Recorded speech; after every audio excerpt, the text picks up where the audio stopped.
All right, welcome back. Today I want to be discussing something about mindsets. And there's three mindsets that I sort of adhere to just in general life, business, etc. And those three mindsets are the mindset of the producer, the mindset of the investor, and the mindset of a marketplace facilitator. Those three mindsets are important because they can be extrapolated into any field or any endeavor, anything like that. But they're always sort of the core pillar I've noticed when I stumble back into what made something strong, at least within my own mindset of trying to accomplish or trying to achieve something. And as I said, the producer, the investor, and the marketplace facilitator. So today I'm going to be talking about the mindset of the marketplace facilitator. Now, the definition that I've given for this is that everything exists within the marketplace. At the end of that road, you'll find a marketplace facilitator. That means someone or something who facilitates the boundaries, the rules, the laws, and the operations, the governance, and the players within a given market or marketplace. At the end of the day, the marketplace facilitator always wins because they set the rules of the game. And this is something that's important to understand.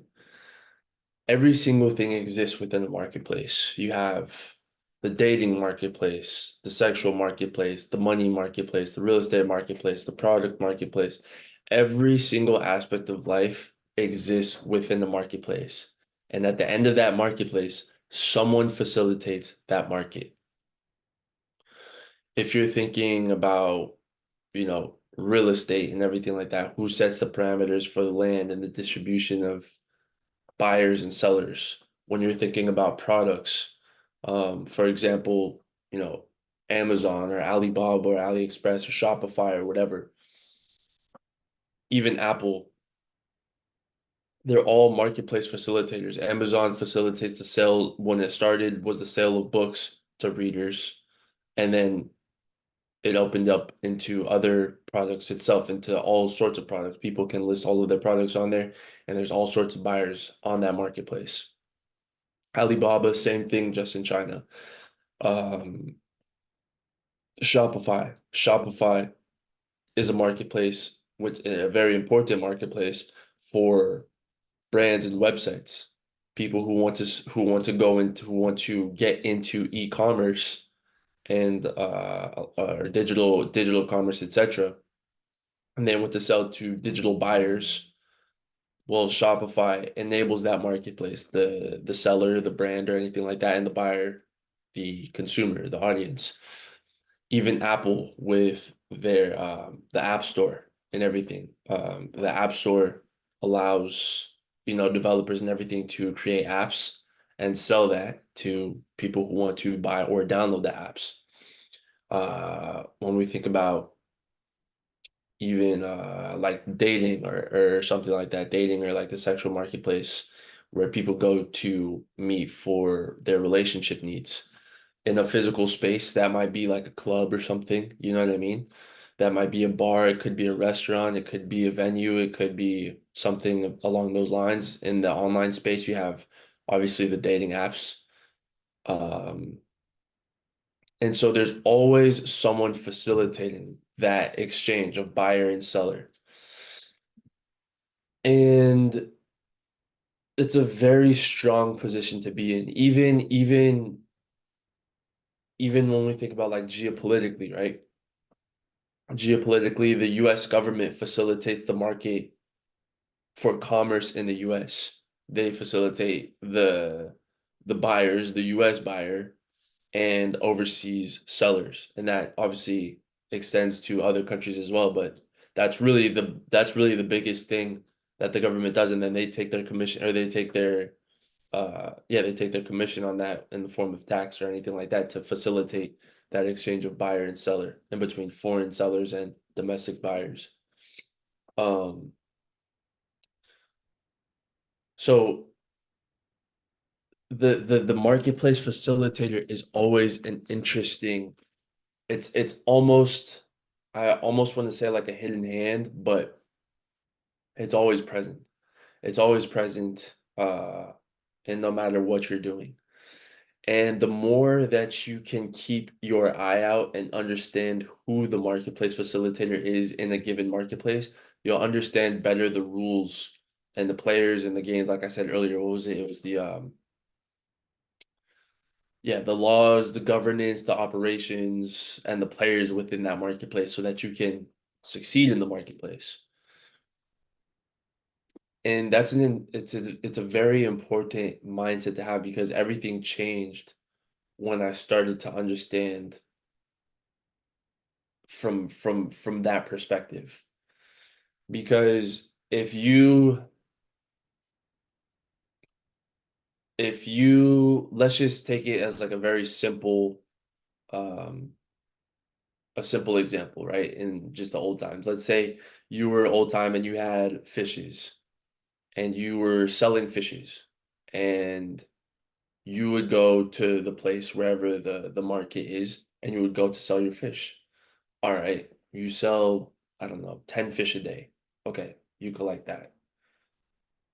And then you pay a percentage or a fee in order to sell those fishes in this place.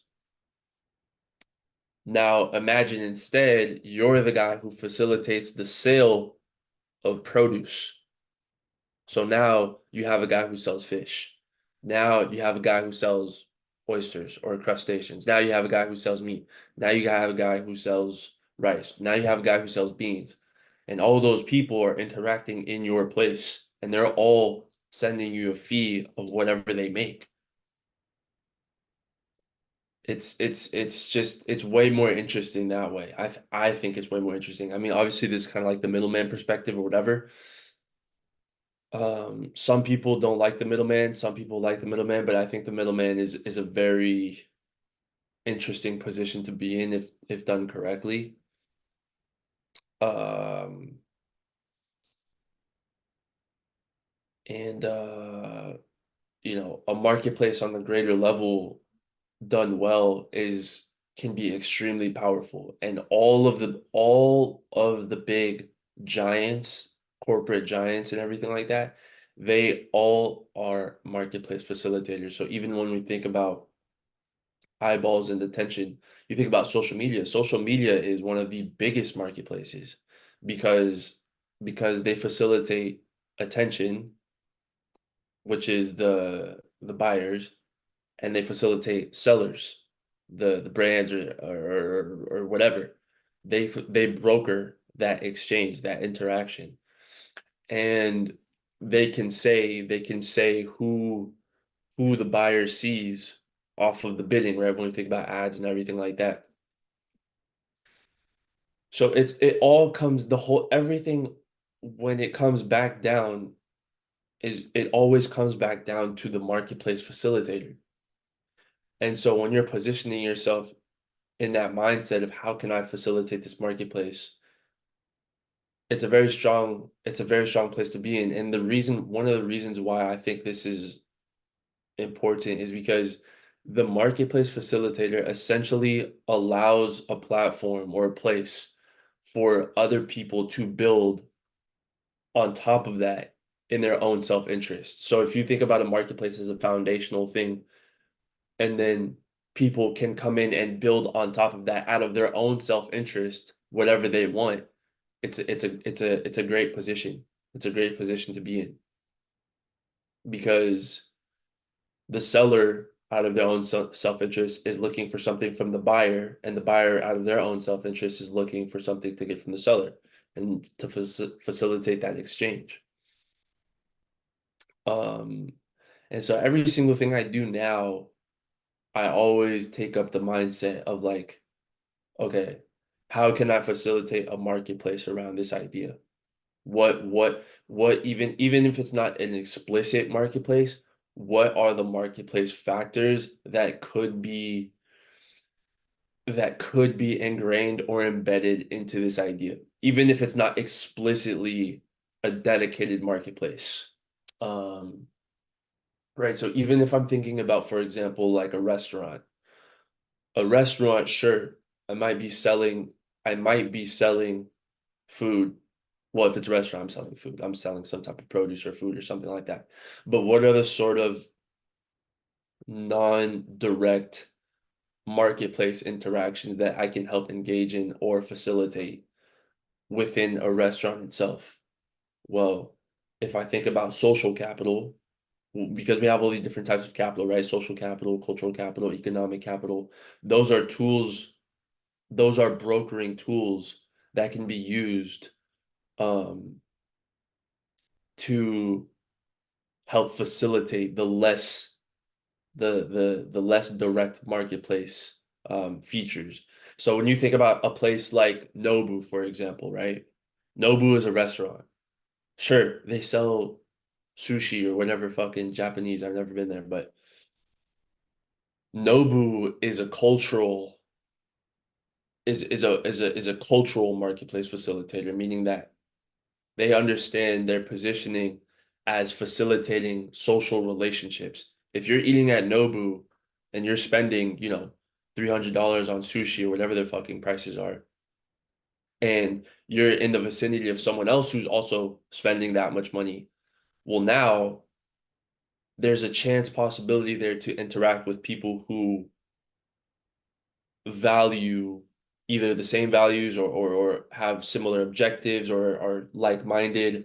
So now you're in the marketplace of the buyer, someone looking to find those interactions, and the seller someone looking to sell those interactions. Maybe they are looking to network more or network with someone who they can provide services with, or maybe someone is there looking to find services or someone to find a service provider, and they can do that through your restaurant.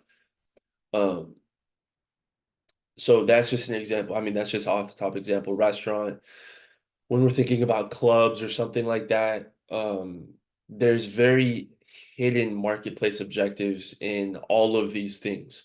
And that's always something that I'm thinking about now of how can I embed that into the idea? What is the ultimate marketplace objective that could be achieved through this vehicle? Um, even if I'm thinking about a brand or like a fashion brand, or a lot of people are starting fashion brands nowadays, but if I'm thinking of something like a fashion brand, um, relationships is a big one for sure. Obviously, how can you broker relationships and social capital with your fashion brand? That's the more subtle marketplace mechanism that exists with that. Um, But even fashion brands, I mean, even you have, you know, fashion resellers like Farfetch or um Essence, or is it Essence? I don't know. I don't really do too much like fashion shopping now, but brands, right? Like there's a big secondary marketplace to resell brands. Like that's what sneaker resellers do or whatever. um I don't even know, what is it, StockX or something like that, where people are going to resell certain brands uh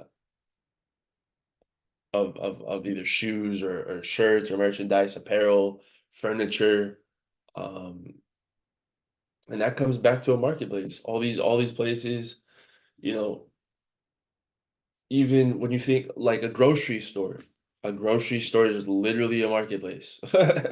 A shop, a mall is a marketplace where, if you think in America, the largest mall kind of I think is Westfield, who buys the real estate, and then they facilitate the commerce to interact and engage uh, buyers and sellers, brands who want to be in front of physical shoppers, and Westfield goes to make that physical experience to elevate that experience or whatever. Um, so you think about it, and it always comes back down to this idea of marketplace facilitation. And so that's why I think that's one of the strongest mindsets that you can adopt is having that understanding.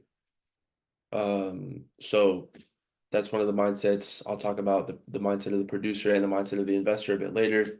But yeah. All right.